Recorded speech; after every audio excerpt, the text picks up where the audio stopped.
Hi guys. आज हम connective tissue के बारे में पढ़ रहे हैं। कनेक्टिव टिश्यू में मेन इम्पॉर्टेंट पॉइंट्स क्या क्या हैं। कनेक्टिव टिश्यू में the cells of the connective tissue are widely spaced and embedded in an intercellular matrix. मतलब इनके जो टिश्यूज़ होते हैं उनके बीच में बहुत वाइड स्पेसिंग प्रेजेंट होती है और ये एक इंटरसेल्युलर मैट्रिक्स या एक टिश्यू में एम्बेडेड होते हैं, उसके अंदर प्रेजेंट होते हैं basically. Mature of matrix decides the function of tissue. Matrix कैसे मैच्योर होता है उसके बेसिस पे हमारे टिश्यू का फंक्शन क्या रहेगा ये डिसाइड होता है। White and yellow fibres are present in the matrix. इनका बेसिक फंक्शन क्या होता है कि ये सपोर्ट प्रोवाइड करते हैं अलग अलग ऑर्गन्स को और उन्हें उनकी प्लेस पे रखते हैं या उन्हें सपोर्ट प्रोवाइड करते हैं।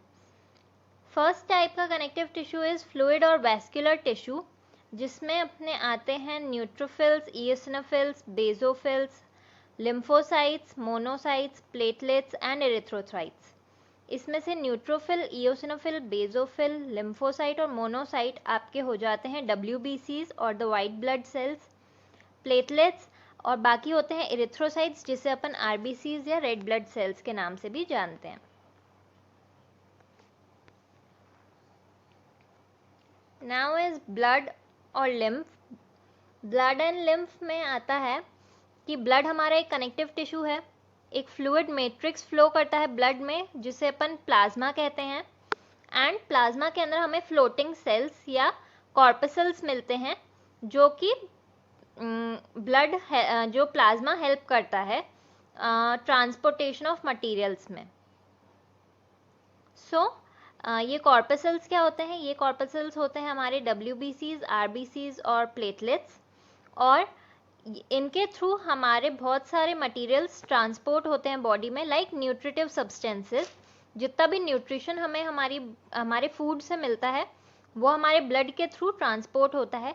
इसके अलावा oxygen and carbon dioxide gases, excretory products like urea and creatinine, hormones हैं हमारी बॉडी में। जितने भी हमारे एक्सोक्राइन एंडोक्राइन ग्लैंड्स होते हैं वो हॉर्मोन्स रिलीज करते हैं। ये सारे हॉर्मोन्स भी ब्लड में फ्लो करते हैं और एक बॉडी ऑर्गन से दूसरे बॉडी ऑर्गन तक पहुंचते हैं। Next is plasma. ब्लड में 55% पार्ट प्लाज्मा होता है। और प्लाज्मा में क्या क्या चीज़ें होती हैं? प्लाज्मा का कॉन्स्टिट्यूशन होता है 90 to 91% of water is present, 7% protein is present. Protein में भी आपके एल्ब्यूमिन, फाइब्रिनोजन और ग्लोब्यूलिन प्रेजेंट होता है, जिसमें भी एल्ब्यूमिन मेन होता है। फिब्रिनोजन जो होता है वो आपके कहीं भी चोट लगती है तो ब्लड की क्लॉटिंग में हेल्प करता है। इसके अलावा 0.9% प्लाज्मा में इनऑर्गेनिक सॉल्ट एक्सेट्रा प्रेजेंट होता है। कॉर्पसल्स जो होते हैं वो बाकी का 45% पार्ट ऑफ ब्लड फॉर्म करते हैं। अब अपन देखते हैं कि हमारी बॉडी में कौन से कॉर्पसल्स होते हैं। पहला है RBCs। They are also called as erythrocytes. ठीक है, they contain red coloured respiratory pigment called haemoglobin. हमारी जो RBCs होती हैं वो एक रेड कलर्ड पिगमेंट जो कि हीमोग्लोबिन होता है उसे कंटेन करती हैं। और इस हीमोग्लोबिन का काम क्या होता है? It helps in transportation of oxygen. ये बेसिकली ऑक्सीजन के साथ बाइंड करते हैं और फिर हमारी RBCs हमारे पूरे बॉडी को ऑक्सीजन प्रोवाइड करती है। नेक्स्ट है WBCs, जिसे अपन ल्यूकोसाइट के नाम से भी जानते हैं, और इन्हें अपन सोल्जर्स ऑफ बॉडी कहते हैं क्योंकि जब भी कोई इन्फेक्शन या कोई फॉरेन पार्टिकल हमारी बॉडी में एंटर करता है तो हमारी जो WBCs होती हैं वो उससे फाइट करती हैं और इसीलिए ये हमारे सोल्जर्स ऑफ बॉडी कहलाते हैं। WBCs इरेगुलर होते हैं, अमीबॉइड शेप के होते हैं और फैगोसिटिक होते हैं, मतलब डिस्ट्रक्टिव होते हैं। जैसे ही कोई फॉरेन पार्टिकल इन्हें दिखता है ये उसको डिस्ट्रॉय कर देते हैं और एनगल्फ कर लेते हैं। They have irregular amoeboid phagocytic cells that protect our body by engulfing bacterial and other foreign particles. ये 5 तरीके के होते हैं: monocytes, lymphocytes, basophils, neutrophils and eosinophils. Next आता है हमारा ब्लड प्लेटलेट या थ्रोम्बोसाइट। थ्रोम्बोसाइट इसे हम इसलिए कहते हैं क्योंकि ये ब्लड क्लॉटिंग में हेल्प करते हैं। थ्रोम्बस फॉर्मेशन करते हैं। They are spindle shaped cells, मतलब कि ये लॉन्ग होते हैं, ट्यूब्यूलर होते हैं और इनके एंड्स जो होते हैं वो पॉइंटेड होते हैं और ये क्लॉटिंग ऑफ ब्लड में इन्वॉल्व होते हैं। नेक्स्ट हमारा जो टिश्यू है कनेक्टिव टिश्यू वो है स्केलेटल टिश्यू। स्केलेटल टिश्यू के अंदर it is a hard connective tissue that forms supportive framework of body. So ये एक हार्ड कनेक्टिव टिश्यू होता है जो हमारी बॉडी को सपोर्ट प्रोवाइड करता है, हमारी मसल्स को सपोर्ट, बोन्स को सपोर्ट प्रोवाइड करता है और हमारा सपोर्टिव फ्रेमवर्क बन जाता है। ये दो टाइप के होते हैं। First is bone. जो बोन्स हैं हमारी, उसमें क्या होता है, मैट्रिक्स ऑफ बोन जो है वो बहुत हार्ड होता है क्योंकि उसमें कुछ सॉल्ट्स प्रेजेंट होते हैं जैसे कि calcium phosphate and a protein ossein. So calcium phosphate जो होता है वो हार्ड होता है, हमारी बोन्स को स्ट्रॉन्ग बनाता है।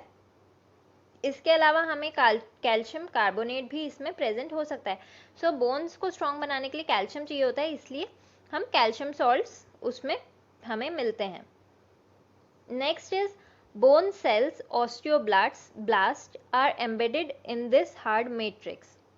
So बोन जो होती है वो बोन सेल्स या ऑस्टियोब्लास्ट से बनी होती है। ऑस्टियो का मतलब होता है bone and blast means sales.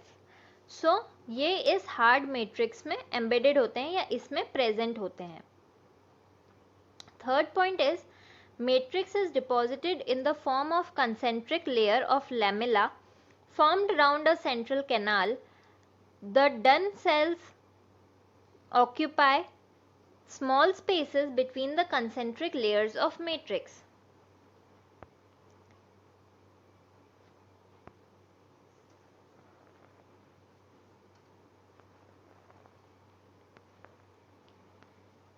हमारा ये जो मैट्रिक्स है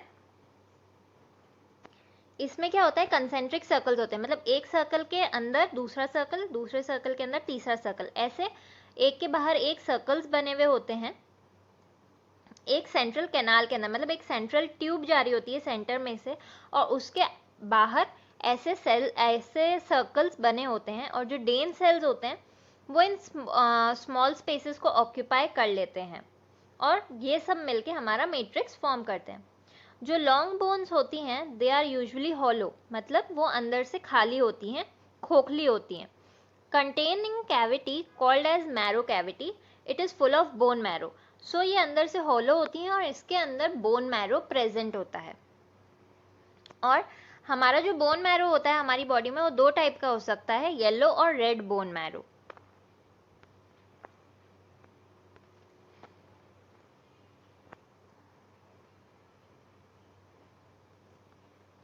नेक्स्ट टॉपिक है हमारा cartilage. Cartilage tissue is elastic, less harder as compare to bones. तो बोन्स हमारी जितनी स्ट्रॉन्ग होती हैं, कार्टिलेज उतना स्ट्रॉन्ग और हार्ड नहीं होता, ये इलास्टिक होता है, मतलब कि ये फ्लेक्सिबल होता है थोड़ा। Elasticity is due to presence of chondrin. So ये जो इलास्टिसिटी है, ये जो फ्लेक्सिबिलिटी है, ये किसकी वजह से होती है, एक प्रोटीन होता है कॉन्ड्रिन नाम का, कॉन्ड्रिन प्रोटीन, इसे ये इलास्टिसिटी प्रोवाइड करता है। Cells are called as chondroblast. Cartilage के जितने भी सेल्स होते हैं वो कॉन्ड्रोब्लास्ट सेल्स से बने होते हैं। और कॉन्ड्रोब्लास्ट वर्ड कहाँ से हमें मिलता है, कॉन्ड्रो मतलब कॉन्ड्रिन प्रोटीन एंड ब्लास्ट मतलब cells. So cells made up of chondrin protein. ये वाइडली स्पेस्ड होते हैं, इनके बीच अच्छी स्पेसिंग होती है और ये मैट्रिक्स जो बना होता है इनका, ये फाइबर्स से बना होता है। ये यूजुअली हमें बोन्स के जॉइंट पे मिलते हैं। इसके अलावा ये हमें हमारी नोज में, ईयर में, trachea that is the wind pipe और लैरिंग्स में मिलते हैं। ये क्या काम करते हैं, it provides flexibility and great tensile strength. Okay, next हमारा आता है कनेक्टिव टिश्यू। ये दो टाइप में डिवाइडेड होता है और बहुत अबंडेंटली प्रेजेंट होता है। पहला है येलो फाइब्रस कनेक्टिव टिश्यू, दूसरा है वाइट फाइब्रस कनेक्टिव टिश्यू। जो येलो फाइब्रस कनेक्टिव टिश्यू है ये बहुत इलास्टिक होता है क्योंकि इनके अंदर येलो फाइबर्स का एक नेटवर्क प्रेजेंट होता है इनके मैट्रिक्स में, जिसे हम लिगामेंट कहते हैं। और ये जो लिगामेंट होता है ये एक बोन को दूसरी बोन से अटैच करता है, मतलब जोड़ के रखता है। दूसरा आता है हमारा वाइट फाइब्रस कनेक्टिव टिश्यू। इनके अंदर बहुत कम, बहुत लिटिल मैट्रिक्स प्रेजेंट होता है और इनमें वाइट फाइबर्स अबंडेंटली प्रेजेंट होते हैं या मैक्सिमम क्वांटिटी में प्रेजेंट होते हैं। जो इस टिश्यू के बंडल्स होते हैं उन्हें हम टेंडन कहते हैं। और ये टेंडन का काम क्या होता है, ये हमारी मसल को बोन से अटैच कर देता है। सो गिवन डायग्राम में आप देख सकते हो टेंडन और लिगामेंट शो हो रखा है। जो ऊपर टेंडन है वो हमारी मसल से निकल रहा है और हमारी बोन से अटैच हो रहा है जा करके, जबकि जो लिगामेंट है वो एक बोन और दूसरी बोन को अटैच कर रहा है।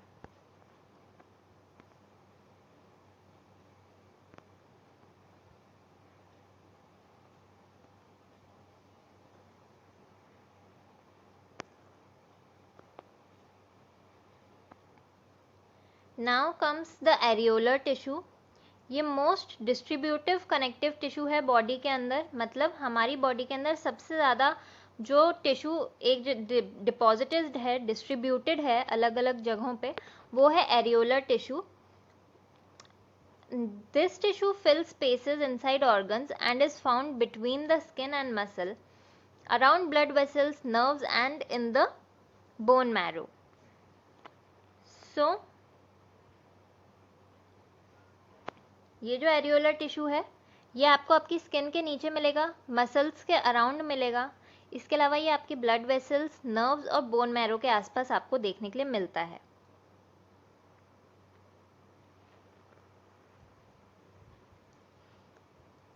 Next is the adipose tissue. Adipose tissue usually Oval shape के या राउंड शेप के होते हैं और ये फैट ग्लोब्यूल्स से या फैटी सेल्स जो होते हैं हमारे फैट से वो फिल्ड होता है। इसके सेल्स को हम एडिपोसाइट कहते हैं। एडिपो वर्ड आता है एडिपोज से और साइट मतलब होता है सेल। सो इनके सेल्स एडिपोसाइट्स कहलाते हैं। ये यूजुअली सबक्यूटेनियस लेयर में प्रेजेंट होते हैं और ये सबक्यूटेनियस लेयर हमारी स्किन के नीचे प्रेजेंट होती है। इसके अलावा ये एडिपोज टिश्यू हमारे हार्ट के अराउंड, ब्रेन के अराउंड और आईबॉल्स के अराउंड प्रेजेंट होता है। क्यों प्रेजेंट होता है ये इन जगहों पे? क्योंकि ये एक इंसुलेटर की तरह वर्क करता है और हीट को बॉडी से लॉस होने से प्रिवेंट करता है।